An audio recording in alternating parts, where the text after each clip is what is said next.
Nah, orang yang mengamalkan ini dijamin hidupnya kada akan menemui kesusahan-kesusahan, kesengsaraan-kesengsaraan, walaupun musibah datang beruntun kepadanya. Musibah datang banyak, tapi dia merasa senang, merasa tenang. Kenapa? Karena akibat daripada mengamalkan ya Latif, ya Latif, ya Latif, ya Latif 129.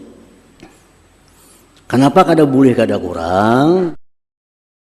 Para muhibbin rahimakumullah. Al-hadi wa thalathun min asma'illah al-husna al-latif. Yang ke-31 dari Asma'ul Husna Al-Latif.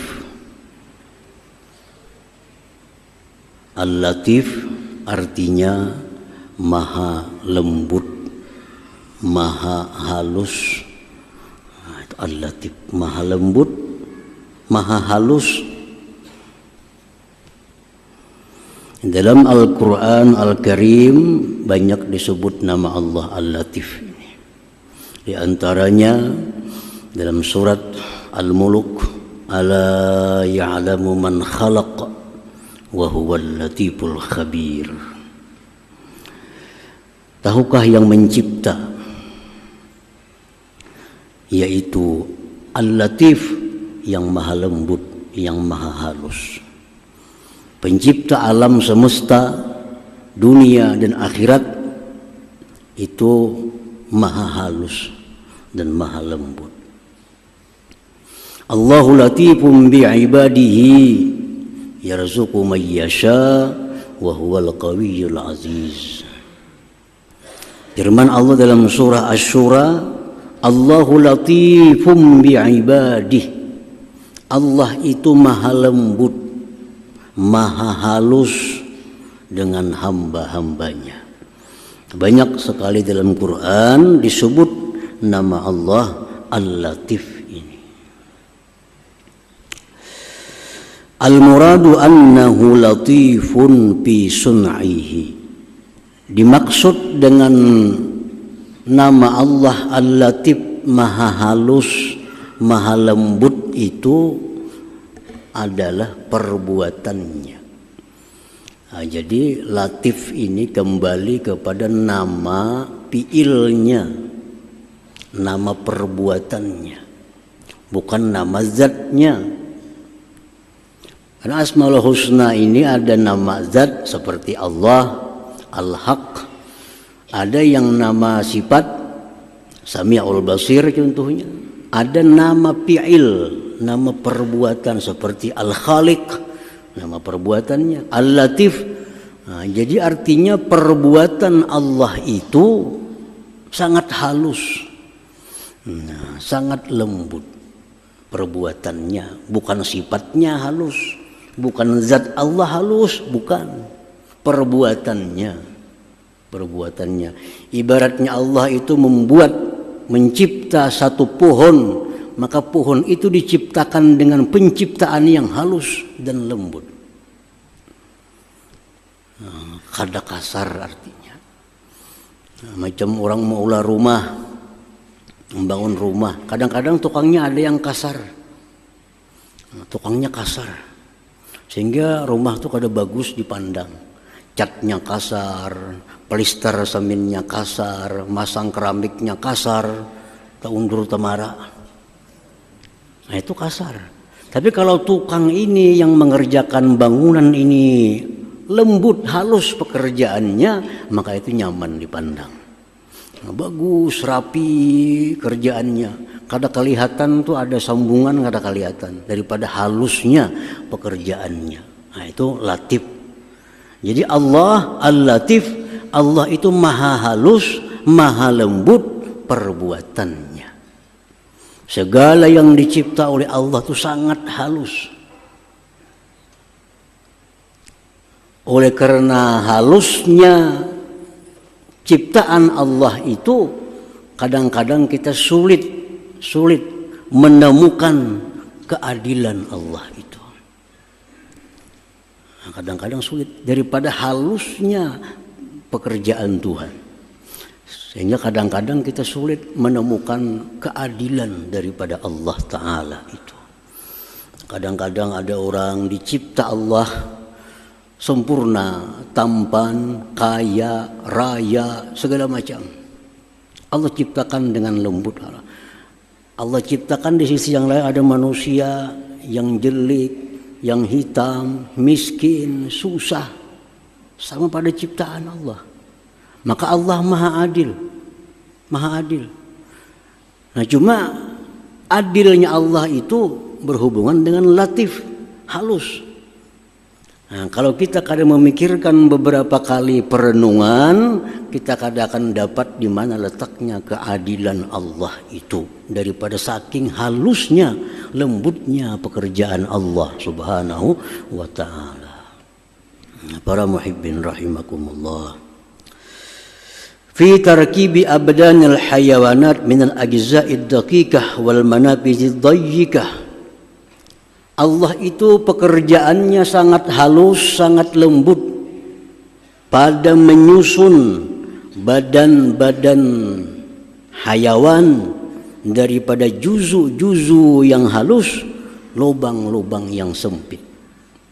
Kita lihat ciptaan Allah seekor nyamuk. Nyamuk itu ciptaan Tuhan. Coba kita perhatikan bagaimana halusnya ciptaan Allah seekor nyamuk. Nyamuk itu ada matanya. Nyamuk itu ada mulutnya. Nyamuk itu ada perutnya. Nyamuk itu ada kakinya. Nyamuk itu ada pembuangannya. Nah, hampir-hampir kita kadang bisa melihat mana mulutnya nyamuk itu. Mana pembuangannya nyamuk itu, daripada saking halusnya ciptaan Allah Subhanahu wa Ta'ala. Nah ini manusia dicipta oleh Allah. Manusia ini makhluk yang diciptakan Allah dengan sangat lembut, sangat halus. Di dalam tubuh kita lebih 300 ada persendian. Nah ini ciptaan Allah. 1, 2, 3 persendian, 4, 5, 6, dihitungnya lebih 300. Dan kelihatannya bagus, indah. Nah, ini masuk daripada Al-Latif. Ciptaan Allah sangat halus. Coba rubut olahan manusia. Kayak apa aja hebatnya manusia mulah rubut, kada bagus selalu dilihat. Retak-retak berbunyi tangannya bila bergerak. Nah, manusia kan kada sering bunyian, padahal kada diminyaki, kada ada pelumasnya. Tapi persendian manusia bergerak dengan halus, lembut. Nah itulah wujud daripada Allah itu Al-Latif, maha halus. Nah jadi segala ciptaan Allah kalau kita lihat, kita pikirkan, kita tahu bahwa Allah itu maha lembut, ciptaan daripada Allah Subhanahu wa Ta'ala. Wa annahu latifun bil in'am war rahmah, bahwa Allah itu lagi maha latif, maha lembut, maha halus pada memberikan nikmat dan rahmatnya. Nah, karena kita ini dapat rahmat, dapat nikmat, tapi Allah itu kadang-kadang menyampaikan rahmat nikmat itu caranya halus. Sehingga kita kadang-kadang merasa bahwa kita disayang oleh Allah. Kita kadang merasa dapat nikmat dari Allah. Kenapa? Karena Allah menyampaikan nikmat itu caranya sangat halus, kada terasa. Banyak nikmat Allah yang diberikan kepada kita tanpa kita ketahui, tanpa kita sadari. Kenapa? Daripada halusnya cara Allah menyampaikan nikmat itu kepada manusia. Nah, para muhibbin rahimakumullah. Nah, jadi itu artinya Al-Latif ini. Allah menyampaikan rahmat, menyampaikan pahala, kadang-kadang dengan cara yang kita kada tahu, kada kata sadari, kada terperhatikan.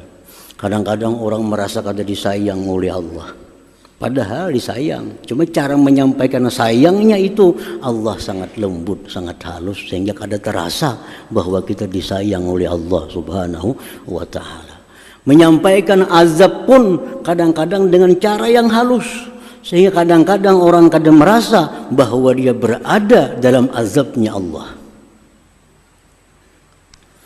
Orang ini sihat walafiat, hidupnya makmur bahagia, harta berlimpah ruah, pangkat kedudukan tinggi. Rasanya ini kayak rasa sudah untung. Kada tahu lewat situ Allah mengirimkan azab kepada orang itu. Diberikannya ini kada disyukuri, diberikannya ini kada disyukuri, bahkan semakin jauh dari Allah.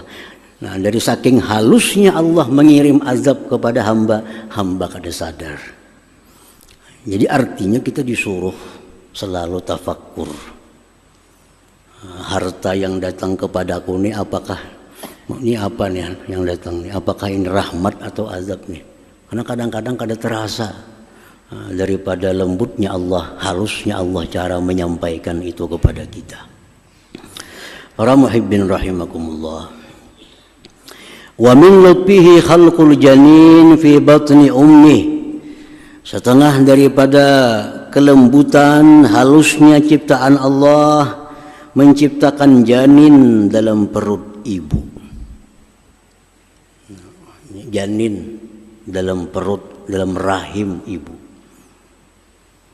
Di situ janin dalam perut itu diciptakan Allah, makannya lewat pusat. Lewat pusat. Kada lewat mulutnya ada. Nah, pusatnya panjang. Itu yang menghisap makanan. Kenapa kada lewat mulut? Maka ada mulut. Kada difungsikan oleh Allah mulut janin, yang difungsikan itu pusat. Kenapa sebabnya? Karena yang dihisapnya itu adalah najis, yang dihisapnya itu darah. Allah kada mau mulut yang untuk berzikir ini bekas darah. Allah kada mau mulut yang akan berzikir ini bekas yang najis. Makanya si janin itu makan lewat pusat. Karena yang dihisap itu adalah perkara-perkara yang kotor, perkara yang najis. Nah itu kadang-kadang orang kada terpikir. Kenapa? Daripada lembutnya, halusnya Allah menciptakan itu. Nah begitu si kanak-kanak ini janin ini lahir. Tanggal pusat itu. Pusat itu tanggal. Pacul artinya lepas pusat. Berfungsi mulut. Kenapa? Yang dihisapnya susu itu halal. Susu halal. Nah, dihisapnya susu lewat mulut, hampir lewat pusat kada lagi. Nah, ini pekerjaan Allah. Siapa dia bisa mengatur itu ada? Siapa dia bisa mencipta demikian? Allah mencipta. Dan kanak-kanak itu begitu lahir kada ada yang begigi. Adalah kanak-kanak lahir begigi rapat semua Anda. Bayi ajaib pun ada begigi lahir. Semua kanak-kanak lahir dalam keadaan umpung. Kenapa umpung? Satu, yang dihisapnya susu. Susu kada perlu gigi. Yang kedua, perutnya masih belum tahan untuk mengunyah-ngunyah makanan-makanan yang keras. Kada perlu ada gigi. Nah itu latifnya Allah. Begitu si kanak-kanak ini umur 2 tahun, disuruh Allah, dah berhenti nyusu dah 2 tahun. Timbul gigi. Anak-anakku timbul gigi umur 2 tahun. Kenapa? Sudah bisa makan pisang. Menyusu bisa mengikut sakit mamanya. Nah, umur 2 tahun timbul gigi ke kanak-kanak tadi. Itu sudah dicipta oleh Allah. Nah, sedemikian itu halusnya ciptaan Allah terhadap manusia ini. Nah, kalau kita kadang memikirkan ujar Imam Ghazali, kadang mengamati dikira ya biasa aja. Nyusu lahir Kayaknya 2 tahun timbul gigi, dikira biasa, padahal itu semua dicipta oleh Allah, ada maksud, ada tujuan dari Allah Subhanahu wa taala. Nah, para muhibbin rahimakumullah,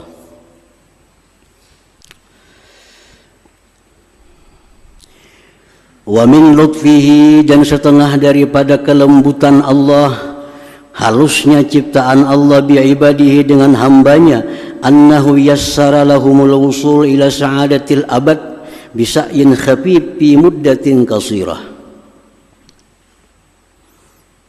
Allah menyediakan surga, dan surga itu abadi.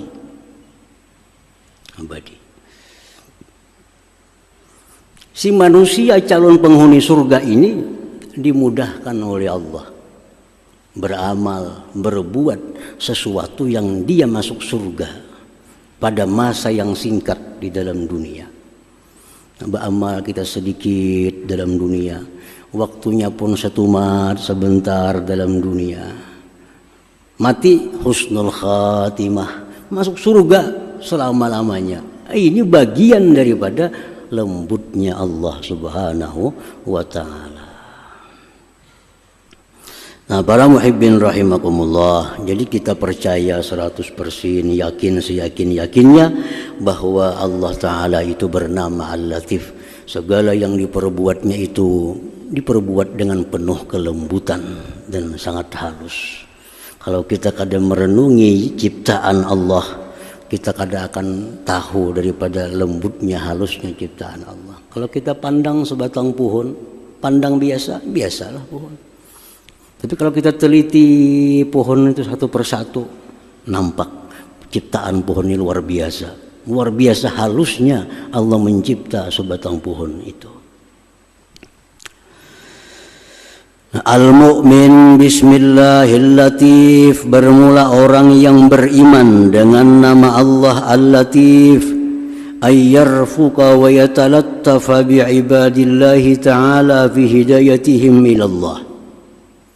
Kalau kita percaya beriman bahwa Allah Ta'ala itu maha lembut, maha halus pekerjaan perbuatannya, maka kita yang beriman ini mesti bersikap halus, bersikap lembut dengan hamba Allah pada memberi petunjuk kepada mereka. Nah, jadi satu itu dalam berdakwah, dalam mengajak kebaikan kepada orang. Cari jalan yang sehalus-halusnya sehingga orang tuh kadang merasa kita ajak ke jalan Allah. Kadang merasa. Mungkin kita bawa, yuk sini sembayangan, kasih, itu kasar ngarannya. Kasar itu nampak benar nyuruh orang sembahyang. Itu kasar. Itu kada latif. Nah, kalau kita beriman dengan Al-Latif, nah, kita ajak orang itu sembahyang, kita ajak orang itu takwa kepada Allah, orang itu kadang merasa bahwa kita ajak. Nah, daripada saking halusnya dakwah kita, bini kita kadang merasa kita mengajaknya berbuat kebaikan. Anak kita kadang merasa kita ajak dia berbuat baik. Kenapa? Karena cara dakwah kita lembut, nah, cara dakwah kita halus. Nah, bagaimana cara dakwah yang halus itu, cara dakwah yang lembut itu? Antara lain ad-dakwah bil hal, dakwah dengan hal, dakwah dengan keadaan. Kada perlu kita menyuruh bini, saya sembahyang di awal waktu baik, kada usah disuruh. Tapi kita praktikkan sehari-hari. Orang azan, kita sembahyang. Orang azan sembahyang. Kayak apapun raminya TV, kayak apapun sibuknya, orang azan sembahyang. Ini dilihat oleh bini. Anak kita melihat. Nah, itu akan masuk ke dalam hatinya dakwah yang lembut tanpa terasa menuruti abahnya kenanya. Ini abah bila azan tutup TV dah sembahyang. Kayak apa sibuknya pekerjaan, kalau orang azan abah pasti sembahyang. Anaknya ini tanpa terasa terdakwahi dengan cara seperti itu. Nah, kalau kita menghuluakan di rumah, Masuk orang Isya sembahyang, melihat TV, ayo mainnya sembahyang masih, seorang aja kada sembahyang, seorang aja kada bergerak pada TV. Itu kasar dakwahnya. Asam merasaban di rumah ini dibawai. Nah, mestinya dalam dakwah kepada kebaikan itu kita cari cara supaya dakwah kita itu orang kada terasa diajak sembahyang. Yang satu itu. Yang kedua, wa ayyata'anna fima ata minal amal wa la yata'ajjal. Bahwa dia mesti perlahan. Orang yang beriman kepada nama Allah Al-Latif, dia perlahan dalam mengerjakan sesuatu, tidak terburu-buru. Bayi dalam perut proses berapa? 9 bulan 10 hari. Pada Allah bisa kun payakun, keluar muncul bisa, tapi ada proses. Nah, jangan gerusuh-gerusuh atau buru-buru. Allah menciptakan langit, bumi dan antara keduanya fi sittati ayyamin, 6 hari. Dalam Quran disebutkan fi sittati ayyamin tsumma stawa 'alal 'arsy. Allah ciptakan langit, bumi, antara keduanya, gunung, laut, 6 hari. Hari Ahad Allah ciptakan bumi, hari Senin Allah ciptakan pohon. Nah, ada hari-harinya. Itu menunjukkan apa? Menunjukkan bahwa kehidupan manusia itu ada prosesnya. Jangan hendak menggasak-gasak sesuatu nang kada kawa digasak. Kayaknya hasilnya kasar, hasilnya kada sempurna. Rumah yang mesti selesai 3 bulan digasak siang malam jadi sebulan, hasilnya kada bagus. Kenapa? Karena ini kada Al-Latif. Kada Al-Latif. Nah, sesuatu yang diperbuat dengan terburu-buru, baik itu amal ibadah, baik amal dunia, terburu-buru kada mau bagus. Kada mau bagus sudah. Sembahyang terburu-buru kada mau bagus, baudu terburu-buru kada mau bagus. Mesti perlahan supaya sembahyang yang kita perbuat itu sembahyang yang halus, nang kada kelihatan celah untuk dicela sembahyang kita itu. Nah, Al-Latif. Yang ketiga, wa ayyassir ala ibadillah ta'ala, bahwa orang yang beriman kepada nama Allah Al-Latif, dia akan memberikan kemudahan kepada hamba-hamba Allah. Kemudahan. Selama hukum masih membolehkan mudah, kenapa dipersulit? Ini hukum agama demikian-demikian mudah, jangan dipersulit. Baik urusan ibadah, baik urusan dunia, kalau bisa mudah, kenapa harus sulit? Nah, Rasulullah SAW bersabda, Inna Allah yuhibbu samhal bayi, samhal syira, samhal qada. Rawahu Tirmidzi. Allah itu mencintai. Nah, ini Tuhan mencintai. Mencintai siapa? Orang-orang yang bila membeli mudah, bila berjual mudah. Ya, berjual beli itu kada bertili-tili, mudah. Berjual barang pun mudah. Berapa barang ini harganya?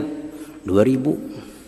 Bisa kurang pas 2.000. Orang ini harga kada sarah aja lagi. Ini memberi kemudahan. Ini kada.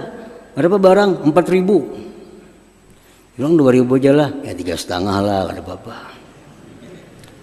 3,5. Jadi orang kayaknya 2,5, ya 3 lah, 3. Jangan pembeli mau 3 kok ada jadi ya, berjalan, sini jadi. Nah, itu mempersulit ngalannya. Orang mestinya waktunya singkat, jadi berbelit-belit. Allah kada ketujuh itu. Allah ketujuh kalau kita berdagang, mudah nukar, mudah beli. Nah, samhal bai'i, samhas syira. Nah, orang yang beriman kepada nama Allah Al-Latif, dia akan selalu mudah. Orang berurusan lawan ini hendak apapun kada sulit. Jual kah, menukari kah, apakah kada mau sulit. Nah yang keempat, wa an la yu'ayyir ala ibadillah ta'ala, bahwa dia orang yang beriman kepada nama Allah Al-Latif, dia tidak mau mencela, mengaibkan hamba-hamba Allah, makhluk Allah subhanahu wa ta'ala. Baik yang dicela ini fisik maupun yang dicela ini sifatnya rohani, itu kada boleh. Orang tuh fasik, peminum arak, penjudi, tapi kada boleh dipanggil hai fasik, kada boleh. Kada boleh. Orang itu penjina, tahu sudah sekampungan tahu penjina, kada boleh kita panggil ya zani, hai penjina, kada boleh. Nah, itu orang yang beriman kepada nama Allah Al-Latif, dia kada akan mencela baik makhluk Allah yang sifatnya manusia atau makhluk Allah yang lainnya. Rasulullah SAW diriwayatkan, ma'aba Rasulullah sallallahu alaihi wasallam ta'aman qat. Rasulullah itu kada pernah Nabi itu mencela masakan yang dihidangkan kepadanya. Kada pernah. Kamanisan kah, kamasinan kah, kehambaran kah, kurang, kada pernah. Oh makanannya kada nyaman, kada pernah. Ma'aba Rasulullah ta'aman qat. Rasulullah kada pernah mencela makanan yang dihidangkan itu. Jadi bini Nabi itu kada perlu khawatir, karena Nabi kada bakal mencela apapun yang dihidangkan kepadanya. Nah ini bagian daripada beriman kepada nama Allah Al-Latif itu. Nah para muhibbin rahimakumullah, nah para ulama dari masa dahulu, dari masa Imam Syafi'i sampai sekarang, banyak yang mengamalkan nama Allah Latif ini. Ya Latif, Ya Latif, Ya Latif, Ya Latif, Ya Latif. Ada yang mengamalkan sekali sehari habis subuh. Ada yang mengamalkan setiap habis sembahyang 5 waktu. Nama Allah Ya Latif 129 kali, kada boleh kurang, kada boleh lebih. Ya Latif, Ya Latif, Ya Latif, Ya Latif, Ya Latif, Ya Latif. Nah orang yang mengamalkan ini dijamin hidupnya kada akan menemui kesusahan-kesusahan, kesengsaraan-kesengsaraan, walaupun musibah datang beruntun kepadanya. Musibah datang banyak, tapi dia merasa senang, merasa tenang. Kenapa? Karena akibat daripada mengamalkan Ya Latif, Ya Latif, Ya Latif, Ya Latif 129. Kenapa kada boleh kada kurang? Karena sesuai jumlahnya. Lam itu jumlahnya 30, Ta 9, Ya 10, Pa 80, jumlah 129. Nah, jadi bila lebihan pada itu kada dapat dah fadilatnya. Mur itu kada pas lagi dipasang, bautnya kada cocok lagi. Nah, jadi mesti pas. Yakinkan bahwa yang kita Ya Latif itu 129. Ya Latif, Ya Latif, Ya Latif, Ya Latif, Ya Latif, Ya Latif. Kalau bisa paling kada sekali sehari habis subuh. Kalau bagus lagi setiap 5 waktu. Nah, jadi walaupun kita kena musibah, orang kasihan lawan kita semuaan, tapi kita kada merasa. Nah, kita kada merasa. Sakit kada kawa dihindari. Susah kada kawa dihindari. Karena dunia negeri susah. Dunia negeri susah. Nah, orang yang minta kepada Allah jangan susah, itu kada mau dalam dunia, di akhirat kita. Nah, susah tetap turun kepada kita. Sengsara tetap turun, penyakit pasti turun. Tapi kita kada terasa. Karena Allah dengan lembut mengirimnya. Allah dengan halus mengirimnya. Nah jadi amalkan Ya Latif, Ya Latif, Ya Latif, Ya Latif 129. Imam Syafi'i radhiyallahu anhu, beliau berdoa sesudah membaca itu, Allahumma inni as'alukal lutfa fi majarat bihil maqadir, fi majarat bihil maqadir. Menak berdoa bagus lagi. Tontong 129 sudah cukup. Hendak ditambah doa macam Imam Syafi'i lebih baik lagi. Allahumma inni as'aluka lutfa, ya Allah aku minta kelembutan, fima jarat bihil maqadir, pada sesuatu yang datang kepadaku segala takdir engkau. Takdir apapun yang datang kepada kita, Allah sampaikan dengan cara yang lembut, cara yang halus, sehingga kita kadang merasakan apapun takdir itu, walaupun kesusahan, walaupun kesengsaraan. Nah, jadi bagus lagi ditambah doa tadi. Amunnya kada bapak doanya 129 sudah cukup. Ya Latif, ya Latif, ya Latif. Allahumma inni as'aluka al-lutfa fima jarat bihil maqadir. Nah, handap mana doanya itu. Nah, insyaallah kita akan selalu diberikan kelembutan daripada Allah Subhanahu wa taala. Nah, selanjutnya yang ke-32. Hadratin Nabi sallallahu alaihi wasallam al-Fatihah.